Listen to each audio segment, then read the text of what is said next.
What is going on, Eagles Nation? Welcome to today's episode of Bird Buzz. Stephen Hellmann here alongside Tom Aresco and, Bird Buzz. You guys send the questions in, we answer them to the best of our abilities. And I have not seen the questions tonight, so they're a complete surprise to me. Just throwing you just some... Understand this is not a scripted show, it is completely improv. We analyze the football team off the cuff, and that's why it's so raw, so real, so fun to talk Eagles with you guys. Because it's all just, comes right out. And, you never know what you're getting, so and here we go. Yeah, no spoilers, but before we get into the questions, no one asked one about Chase Daniel, surprisingly. Okay. But yeah, he's on the Saints now. Let's recap that. Okay, so everyone else is kind of covered in that though, because last time we dropped the video, we shot it a day before a couple. We're marquee depth signings from marquee. But yeah, go ahead, shoot them out, and So first question, Paul Guggs, our guy. To Paul Guggs. Just huge shout out for him. If you guys missed it, well, with the football and accepted. Big ups to him about playing D3 ball. It's gonna be sick. So it's a good opportunity just to keep playing football. It's gonna be awesome. Exactly. So Paul Guggs asked, should Dalvin Cook's off-field issues concern us? I mean, I think they concern anybody, but, a lot of players in the draft have off-field concerns, and the Eagles have taken chances on guys with off-field concerns before. Whether or not that was in the first round, the later rounds, big signing in free agency, they've done it before, and, it's even if a guy doesn't have off-field concerns in college, he could get in trouble in the NFL or have a controversy or whatever the case may be. And even if a guy does have off-field concerns in college, some guys go on to just play the entire career and there's never any questions raised about him. So, I mean, at the end of the day, you got to look at who Dalvin is as a person, and that's why the Eagles met with Dalvin Cook's grandmother, who raised him, his siblings, and his pretty much his family. And over at Florida State, and where they were, wherever they were working out today, and or yesterday, or whatever the case may be, and they've really looked hard into Dalvin Cook. And I think the interest is real, but whether or not they actually take him, I know they have other needs, and they might like a guy better. It's like anything. You're interviewing for a job, and, we'll see. But, yeah, for sure, off-field concerns, it should concern us, but I don't think it should scare us away. It's, when something concerns you, you go find out about it. And I believe that's what the Eagles are doing. So we'll see how much it actually, impacts the decision whether or not to draft him.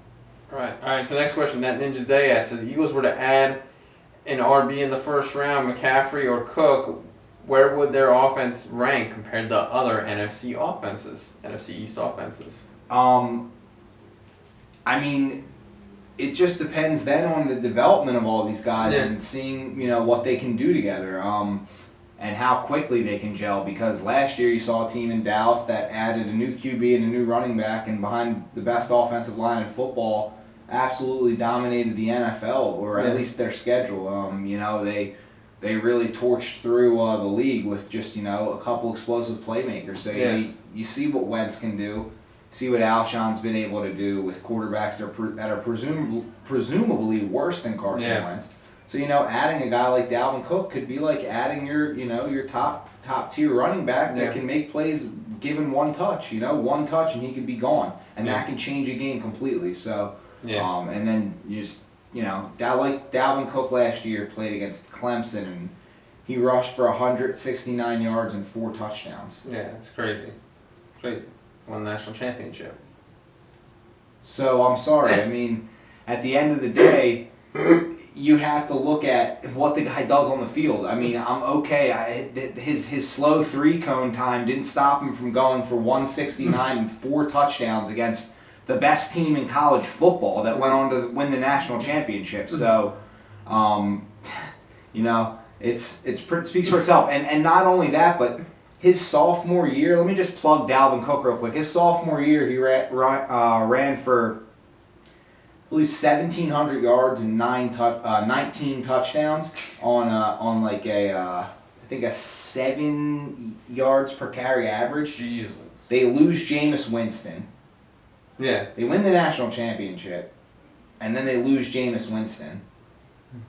And the guy is still, he's the guy. He's the Well, they lost Jameis Winston after Dalvin's freshman year. Yeah. So then they won it without him. And then this year, everyone knows Dalvin Cook's the best player his junior year, and the guy does it again. He goes for about 1,700, 19 touchdowns on 6 yards per carry, something like that. That's absurd. I don't know how people don't want him. And people think that having a slower 3-cone drill.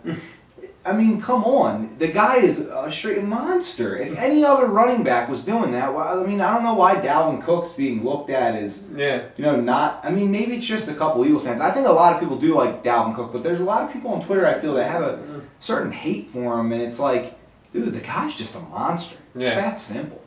Yeah, that's absurd. I did not know those stats. That's mind-boggling. Jason Arcdeacon 99 asked you from the UK. It's been a while, Jason. Who is your Dak Prescott of the draft? Late round prospect, rookie of the year potential. Good question. It's tough because Dak was a quarterback, and it's that's just I just don't see another quarterback like getting even a chance to start in a situation like that or being as good. Dak's really good too, so it's tough to say there's going to be another one of him. But I like a couple late round guys. I mean, we both talked about it. I like Cooper Kupp. I like Kevin King from Washington. He's the other corner that played over there. I like both cornerbacks from Colorado, which is Awuzie and Witherspoon. I like Corn Elder. He's another cornerback. I like a bunch of these cornerbacks, and then running backs. I like a couple of them too. I like that Jamal Williams guy that you like. He's a bruiser. I've heard a lot about Kareem Hunt. I really like him. And Alvin Kamara is really good. I like Joe Mixon. Now, I know he had that big controversial incident, and by no means is it okay to hit a woman, but he's not done anything since that, and his apology seemed very sincere and, got emotional and made the worst decision of his life in a moment, but I don't think that defines him, and if I'm wrong, obviously if he's involved in that again, he's obviously just unable to control himself and needs to seek further help, but he's sought help. He's done the right things, and I really like Joe Mixon. I think he's, I think he matured a lot, and it's not a positive. I'm not saying, hey, it was good that happened because he matured from it. It wasn't a good thing. You don't hit someone, and obviously, the code of human nature is you definitely don't hit a woman as a man. And that's just bad, but, it would be a lot more alarming to me if it were a recurring incident where he had, multiple domestic violence cases. Then it's like the guy just has real problems. I think at 18, he got really emotional. He was struck. He was in a situation where he felt disrespected at age, I think he said 17 or 18, and he made the worst decision of his life. And, I think that everyone deserves a second chance to prove themselves and prove that's not who they are, and that was just something that was just so out of character, and he'll never do it again. And I think that I'd support him in proving that he's not that guy. Yeah. I mean, it's a one-time moment. It's not right, but it's the one slip up, and that's what can happen. Next question, JBrad13 asks, how do you feel about bringing back Kelly Green jerseys? I like it. Yeah. I think it's cool. I like it too. Yeah, I do. I like it a lot. I think it's it brings that retro feel. I'm wearing the Oregon, go Oregon, and I have some retro gear. Oh, my hat. I always wear the retro stuff, so I really like Kelly. Yeah. All right, Zay actually has another question. He asks, if given the chance, knowing what we know about Wentz after 1 year, would you guys trade up for him again? Yeah, I would. Yeah. I would, because you need a guy like that. Read the article on my blog, the Wentz era. It explains it's more, don't listen to people who are talking about look, he's got mechanical flaws, sure. Maybe Dak Prescott is a little more polished, sure.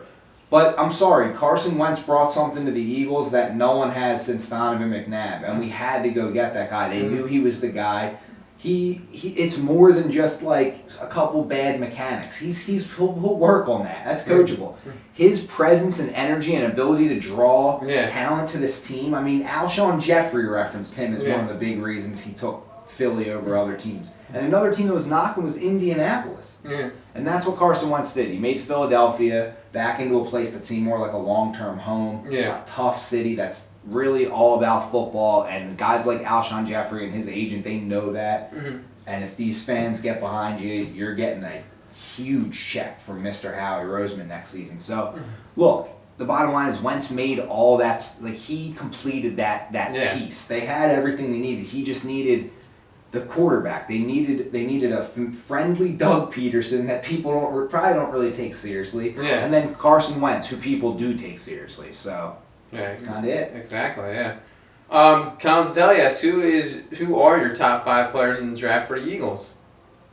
Wow, that's a really tough one. We've been going on in this video a pretty long time, but it's a good question, so we'll answer it. You want me to go? I think because I can go. Just rattle on. Leonard Fournette, Dalvin Cook, Corey Davis, Mike Williams, and either John Ross or Marshawn Lattimore. For the Eagles to get all those guys. I agree. Completely agree with that. I agree. Maybe you could add Reuben Foster in there. Yeah, Reuben Foster, Derek Barnett are 2 guys that I would say if all 6 of those guys are going. Yeah, Lattimore, Davis, Williams. Maybe you look at one of those guys. Yeah, Lattimore. The two running backs and the 3 receivers, and Lattimore could replace Ross. Yeah. I like John Ross better than Mike Williams. I like John Ross a lot. I think if he stays healthy, he's going to be like a Deshaun Jackson type, and he's actually like a little more polished receiver coming out. I think he's looked at because of his speed, and people just think he's a speed guy, but he's really crisp in what he does, and he can make plays and stuff like that. He knows how to use like his acceleration and deceleration to a point where you can't tell how fast he's actually running, and causes people to take the worst angles, and he's going to make a lot of people look silly if he can translate that to the NFL level. So. Mike Williams is a beast. We just have Alshon, and he's kind of a similar receiver. Next question, Sean Collar 52 asks, do you think the Eagles will get Joe Mixon? I think they're open to it, and I think they could. I really like Mixon. I already said that, and his skill is off the charts. So I would, but I just think you're going to have to take him in the 2nd round if you want to ensure that you get him. I think he'll slip out of the 1st, especially if McCaffrey stays ahead of him. But to be honest with you, I wouldn't be surprised to see Joe Mixon go to a team in the 20s over Christian McCaffrey. Yeah.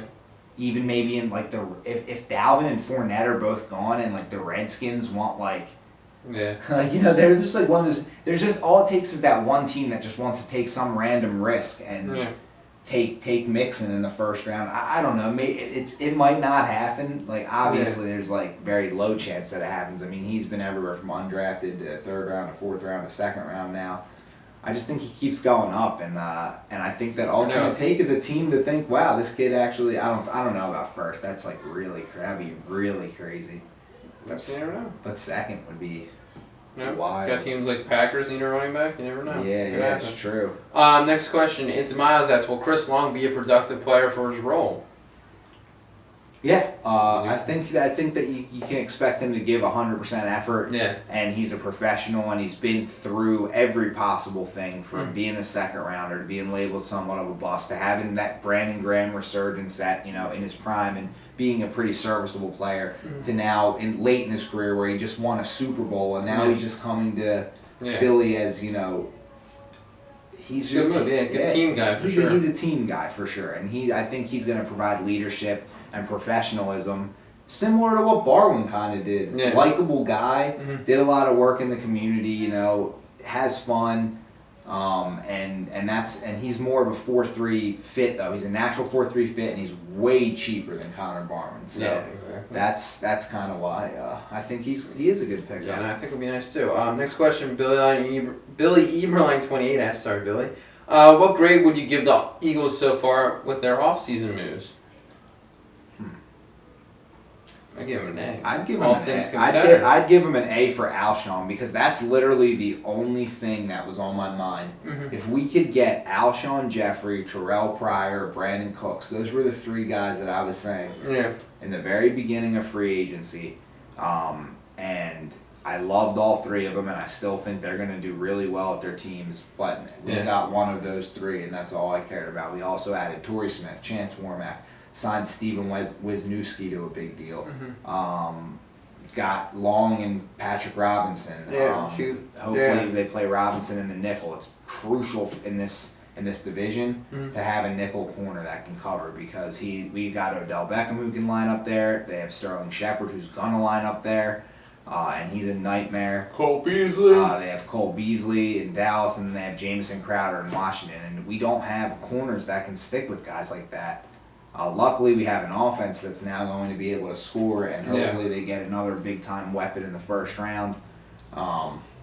Corey Davis, Dalvin Cook, Leonard Fournette, any one of those guys. I mean, just get a scary player in the first round to just plug right into that offense that's now got an arsenal. Yeah. All we need to get is that impact rookie, and they're going to look crazy, but other teams haven't had to guard our weapons because we didn't really have any. Now even guys like Zach Ertz and Jordan Matthews scare you because you have to worry about other guys much more, and exactly. especially if you can get a rookie that you can pop in there and he can just be an immediate threat. So, and then even a guy like DGB and Nelson Aguilar coming in fresh with no pressure for a couple plays here and there. Yeah. Already, just kind of went through the rigors of just having no help to now, like, they're just like, all right, I'll just, like, make this play right here and it'll be easy because, like, there's so many guys on Alshon. Yeah, exactly. Wentz is going to have a deep staff of receivers to throw to. Yeah. And you plug in one more guy, it's going to be great. All right, quick last question here. CN I Jones, thought 50 that was the last asks, what's the question. chance of the Eagles winning the East? Well, this is a good last question. Chances of the Eagles winning the East. Well, that's tough to just come up with. You got the Giants; they're a tough team. They probably have the toughest secondary in the division with the cornerbacks that they put onto the field and the safety and Landon Collins. So it's tough to beat them. But we did last year in a pretty big game for them. So, it seems like we have the Giants' number. Redskins have our number, and we kind of keep going tit for tat with Dallas. Now, will they have swept us this year had the game meant something? Who knows? They did beat us in the more meaningful games, so we'll have to see about that. But they're also a very good team. And the Redskins, I believe that we're, catching up to being, where the Redskins are right now, kind of hanging around on the cusp of being good, but it doesn't seem like they're really ever actually going to get there. Yeah. You see them, they're losing guys. They signed Terrell Pryor. I don't know. They never seem to put it all together. I don't know. It just seems weird. So I think we catch up to them. They have a disinterested quarterback too. So it's like, what are you gonna do? Yeah, it's he's going down the road to Jay Cutlerville anytime now. But no, Kirk Cousins, he's a good guy. Well, I think he wants to play, just not for them, because they're just an atrocity, and they lowball him all the time. They should be paying him the deal, and apparently now they've all decided that they want to sign him long term. So we'll see what happens. But either way, tough division. I'd say the Eagles' chances of winning it. Anything can happen, but I would say. I would say there's two better teams. So if the Eagles did win it, they would really be they would be overcoming a lot of odds if they won the division this year. But do I think they're out of a wild card chance? Absolutely not. One of those two teams I feel in Dallas and New York will slip a little bit more than people think. Yeah. And I do believe that the Eagles will be a little better than people think. Yeah. Adding a couple weapons, having the defense that they had that's not that bad, despite probably being really bad at corner this year. Yeah. And I really think they can do that. I really think that adding another weapon on offense and it would be unreal just to see this offense go next year, and I can't wait to see it. Yeah, no, thanks guys for joining us, and anything can happen, but we'll see what happens, and we will see you for the Weekly Chirp next week. Have a good one.